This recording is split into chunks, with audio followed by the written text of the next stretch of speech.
In Brussels, high drama and bitter exchanges, two high-stakes meetings on the future of the United Kingdom and the EU.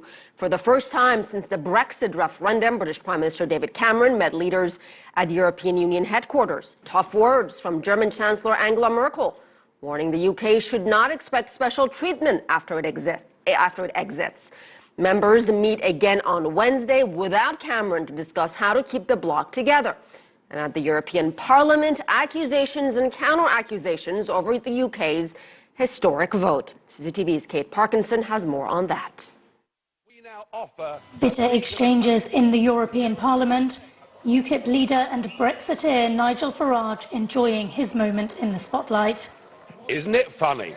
You know, when I came here 17 years ago and I said that I wanted to lead a campaign to get Britain to leave the European Union, you all laughed at me.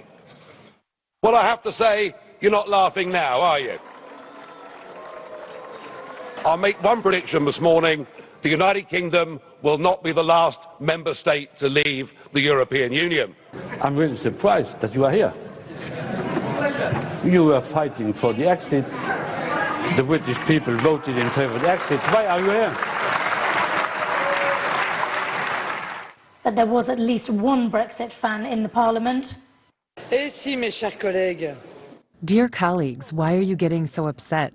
Look how beautiful history is when liberty succeeds and the will of the people can move things forward. Britain's vote to leave the European Union has fired up populist Eurosceptic parties across the continent. There have been fresh calls to leave the bloc or its single currency in France, the Netherlands, Denmark, Sweden and Italy.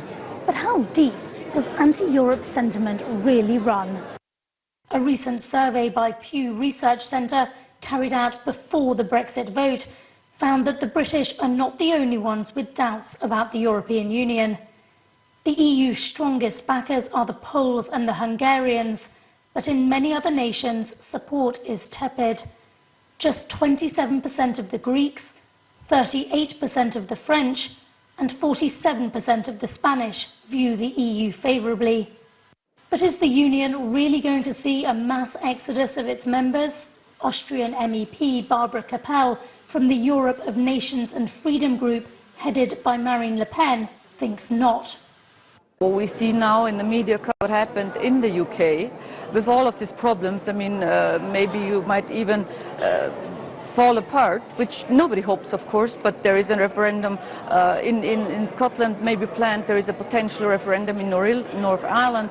We see so many problems that came out of this votum that I think everybody now would say that internal reforms, common internal reforms are much better than a referendum and to leave the European Union.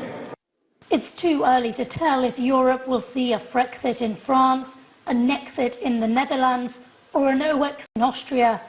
But the British vote to leave the bloc is certainly putting Europe on edge. Kate Parkinson, CCTV, Brussels.